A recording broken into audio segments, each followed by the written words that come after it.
I like New York in June. How about you? And I like a Gershwin tune. How about you? I love a fireside when a storm is due. I like potato chips and moonlight and motor trips. How about you? I'm mad about... Welcome to Flashbacks. This week we watched Grumpy Old Men. For decades, next-door neighbors and former friends John and Max have feuded, trading insults and wicked pranks. When an attractive widow moves in nearby, their bad blood erupts into a high-stakes rivalry full of naughty jokes and adolescent hijinks.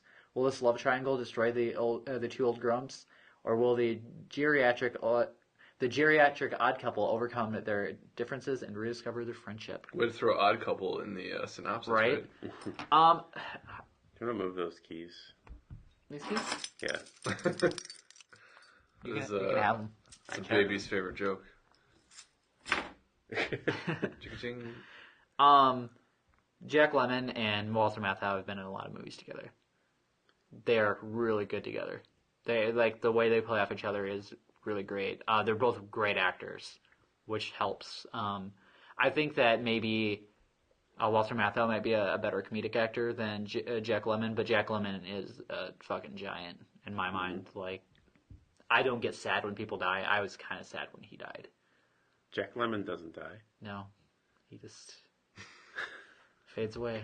You're talking about it in real life. Yes, in real life. Sorry. I was confused by Yeah, all of what I'm just happened sorry. there. I didn't realize I was being so vague. Contextual. Yeah, let's talk about the movie in particular. What do we like about it? Yeah, the chemistry between these two guys is, I mean, you just can't deny it. It's insane. They've been doing this forever, and I think a lot of critics put this near the top of the list of the movies that they've made together. And I don't know if it's because they're older and grumpier. They've had years to build up this chemistry. Right. But it just seems so effortless. Like, they really do seem like they've been friends or, enemies in a way for such a long time. And Frenemies? Yes. Yeah. They just feel like they've been in competition for a long time. I also think the surrounding cast in this movie is really great. We have Ann-Margret again. She's the love interest in this movie. She's still kind of hot in this movie. I thought she was still kind of hot in... She's had a little bit of Lucky. work done since Yeah, it was kind of then. obvious that some Botox was involved. I didn't like that as much, but yeah, in this movie, like I'm glad they have grumpy old men and not grumpy old men, because I don't think Sophia Loren is that attractive. I never have, even when she was younger. But Ann-Margret in this movie, I would still hit it. Like, she's still pretty fucking attractive. But you were saying, just continue going on with the supporting cast. You got Ozzie Davis. As was Joe. I forget his name. Chuck. Chuck, that's right. Yep. Yeah. The guy who owns the bait shop next to the Burgess Meredith. frozen ass lake. Burgess Meredith as the father. As Jack Lemmon's father. Unbelievable. Is there anything better than hearing him say something obscene? So hearing him say anything is great. He's about to put the hot dog in the bun. Yeah, like, he can't not shake. Put the rid of wood to the beaver. God, yeah, he's actually one of the, like... We got to talk about this real quick, because what Craig is referring to is there's a scene in this movie where basically Jack Lemmon and Walter Matthau constantly are peering out their window at this lady's house and just like creepily watching her all the time. And there's one time when Walter Matthau goes over there to what everyone thinks is to possibly seal the deal with her. And so Jack Lemmon's looking out his window, and his father just like creeps up behind him. And what does he say? Like, looks like Jack's taking the one-eyed something to the optometrist. Yeah, the one-eyed monster to the optometrist. The one-eyed monster to the optometrist. So at the end of the movie, they take all the outtakes that he did, which are on, about 8 or 9, I would say, of him, more jokes like that, basically, where it's like taking the hot dog to the bun, taking the log to the beaver, just endless, and it's so funny. It is really good. The things that I really love about this movie, outside of just the obvious chemistry, is the themes that it plays with. One, You very rarely see romantic movies that involve old people, and that's just nice. Like, Cocoon. well, yeah, but I mean, they're much more rare than other romantic movies, and it's just nice because it lets you know that like even in that stage of your life, it's not over. Like you could still get laid, as we find out. You can still find love and all this. Like It's still charming. yeah, it is, and I mean it's really like the romance of this movie is sweet when it happens. Like there's a lot of obscenity in it, which is really funny, but like when the actual romance happens, it's sweet, and you're rooting for them. You would be happy with either of them getting with Anne Margaret because I mean they're both obviously really lonely. They both lost their wives in one way or another, and it's just really nice. And you also see them deal with the fact that they are old, that death is a very real thing. It's not just something that will randomly happen. It is something that is a very real reality. Surrounds them. I mean, when you get to that age, a friend dies every week, it seems like. And that's what happens to them, basically, in this movie. You hear them reference death several times. Yeah, and they always talk about how those people are like depending on how they go, like, oh, they're so lucky. Died in sleep. Lucky bastard. Yeah. And it seems like death is something they fear, but also something that would be welcome because I mean, they really don't have a lot going on. But yeah, and it's just like kind of heady issues. Sometimes they're dealt with seriously, and sometimes they like joke about them. But it's just it's nice in a movie like this where it seems like it's just nonstop jokes and stuff that they're like. You see, like, real, there's a lot of heart to this movie, like, some real human emotion in here. The movie that I think is somewhat comparable is Groundhog Day, where it's very, very funny and repetitive type stuff, and formulaic in a way, but there's also a lot of It deals with mortality and... yeah, a lot of solid, hearty moments where you feel for them. I'm trying to think, so who is the rest of the supporting cast? Kevin Pollak. Daryl Hannah. Oh, so good, yeah. Shooter McGavin. Lafferty Daniel. Yeah, like, it's just nice.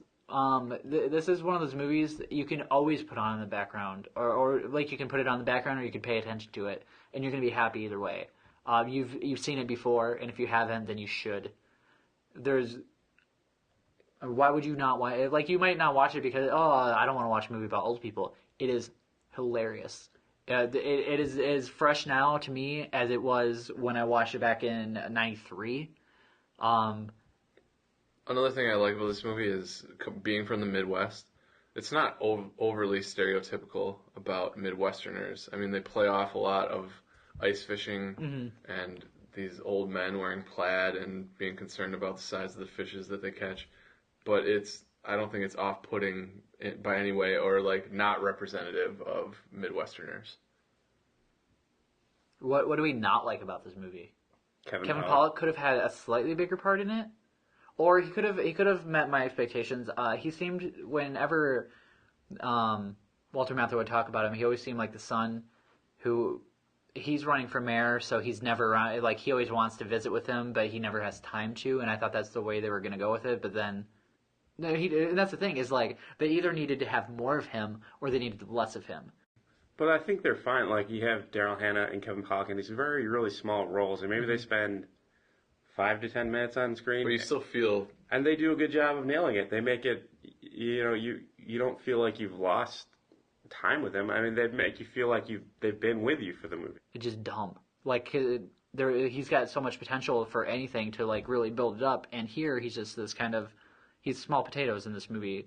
You shouldn't put good people against like Walter Matthau and Jack Lemmon, because those people are just going to kind of look really dull in comparison. I don't think they do. I thought they did a good job with it. They did a good job, but they weren't allowed to really run. Like, he's the kind of guy you want to let him really run with shit.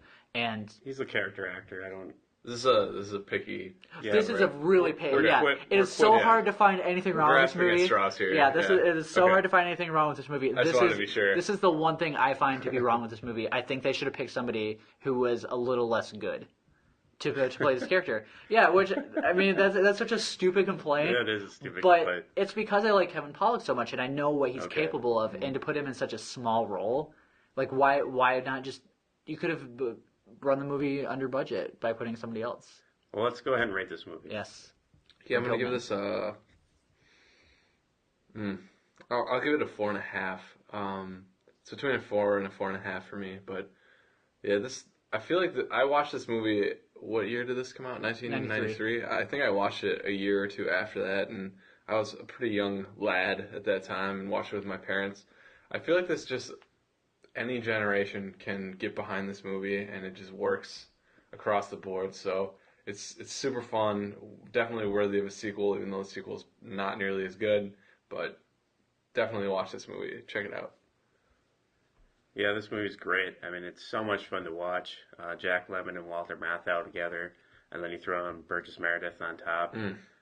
I love Burgess Meredith. He's so good. Right? I mean, he's a great actor himself, and at an old age, he's still very witty in this movie. I mean, you know him from the Rocky movies, obviously, but he had a long, distinguished career before those movies as well. The guy is great, and I just love everything about this movie. It's not completely pitch perfect, but so darn close. It's so darn close to getting a 5 from me, but I'm going to give it a 4.5. I'm going to give it a 4.5 as well. This movie is up there with me, my timeless classics with Parenthood. Like a movie, it doesn't matter what age I am, I can go back and watch it, and it's like, I did watch this when I was, I would have been 12 at the time, and I fucking loved it. Like, a movie about two old men, and it's impossible not to like this movie, and if you do, you might be a Nazi sympathizer. And if you haven't watched it yet, you need to fucking pull the trigger. Like, there are very few movies that we've watched that I can say unequivocally, just watch it. It doesn't matter what your thoughts. I'm not gonna like that. You're going to like it.